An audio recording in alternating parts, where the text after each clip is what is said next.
ساتوی پسرو وینو دا د شهیدانو کور دا د باتورانو کور دا د باتورانو کور دا د باتورانو کور دا د باتورانو کور ساتوی پسرو وینو دا د شهیدانو کور دا د باتورانو کور دا د باتورانو کور دا د باتورانو کور دا د باتورانو کور د بالغ ملي رادیو قدرمن اوریدونکو سلامونه او نیکې هیلې مې ومنئ. اوس هم پام کړئ د دې ساعت خبرونو ته. بیان بشیر بشردوست. په شمال زون کې د زعفران شرکت مسؤلین وایي چې د مهال په بلخ ولایت کې شاوخوا 200 تنه کروندګر د دې شرکت د ترویجي برنامو تر پوښښ لاندې دي او د زعفران پر کرکیلي بوخت دي. هغوی همداراز وایي چې د افغانستان 60% زعفران په شمالي ولایتونو کې تولیدیږي او کورنۍ او بهرنیو بازارونو ته وړاندې کیږي. په شمال زون کې د زعفران شرکت رئیس زین الله عثماني وایي چې د مهال په بلخ ولایت کې شاوخوا 200 تنه کروندګر د دې شرکت د ترویجي برنامو تر پوښښ لاندې دي او د زعفرانو کرکیلي ته یې مخه کړې. خوشبختانه امسال هم ما در مزار شریف تقریبا 100 تن پیاز زعفران را توسط سه پروژه های مؤسسات خارجی ما به خاطر ترویج کشت زعفران تقریبا 200 دهقان اینا زیر پوشش قرار دارن. ښاغلی عثماني همداراز وایي چې د افغانستان 60% زعفران په شمالي ولایتونو کې تولیدیږي او کورنۍ او بهرنیو بازارونو ته وړاندې کیږي. ولایت شمالی افغانستان تقریبا 20% از تولیدات خالص زعفران صادرات افغانستان ولایت شمالی افغانستان تولید میکنه. نوموړي همدارنګه ویل چې د بهرنیو بنسټونو په همکارۍ 400 کورنیو ته د زعفران او پیاز وویشي ترڅو دغه کورنۍ وکولی سي د کار او روزنې له لارې خپلې کورنۍ لګښتونه پوره کړي. برای 400 خانواده ما توسط 3 مؤسسه پیاز زعفران را توزیع میکنیم و هر کدامشان اگر 5 نفره مثلا سرپرستی بکنن تقریبا 2000 نفر هم از این میتونن مستفید شوند. زعفران د افغانستان له مهمو کرنیزو محصولاتو څخه ګڼل کیږي چې په وروستیو کلونو کې د ډیرو کروندګرو پام ځان ته اړولی دی. د ارزښتناک بوټی د لوړ عاید او مناسب بازار له امله د کروندګرو د کورنیو په اقتصادي وضعیت کې د پام وړ مثبت رول لوبوي او د هیواد د کرنې سکتور ته وده ورکوي. په بلخ ولایت کې د باختر لیسه چې 98 کلنه سابقه لري او د مزار شریف له پخوانیو او با اعتباره ښوونځیو څخه شمیرل کیږي. ورته مهال د یادې لیسې چارواکي وایي چې په باختر لیسې کې شاوخوا 1500 زده کوونکي د 180 ښوونکو تر پوښښ لاندې زده کړه کوي.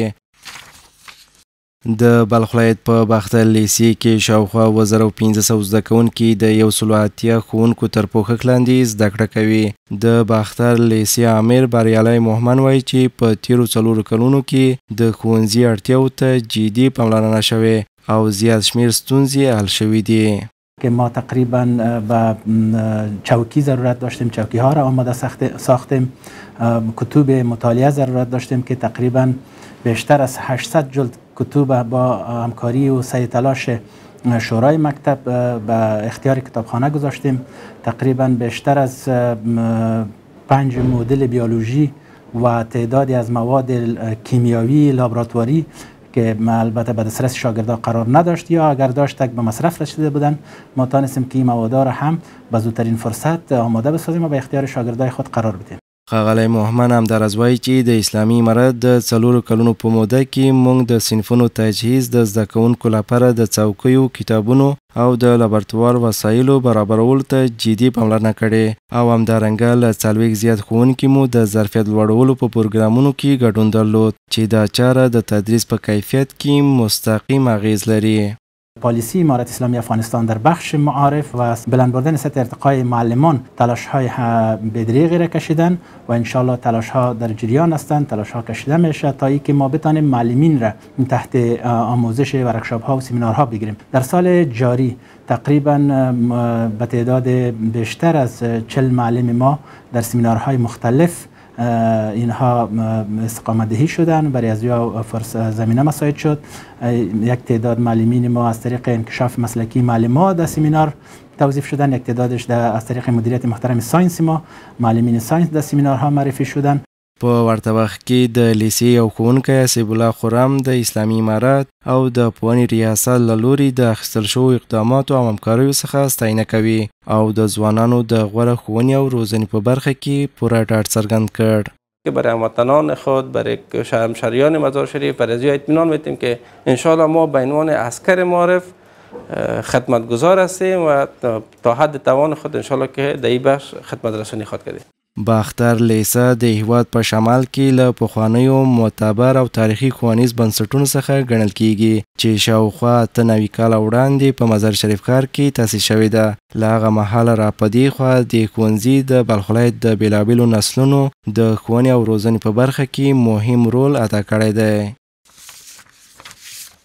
د بلخ ملي راډیو قدرمن اوریدونکو دا و د دې ساعت خبرونه. تر بیا مله په امان او تاسو ته ښه وخت. ساتوی پسرو وینو دا د شهیدانو کور، دا د باتورانو کور، دا د باتورانو کور، دا د باتورانو کور، دا د باتورانو کور. ساتوی پسرو وینو دا د شهیدانو کور، دا د باتورانو کور، دا د باتورانو کور، دا د باتورانو کور، دا د باتورانو کور.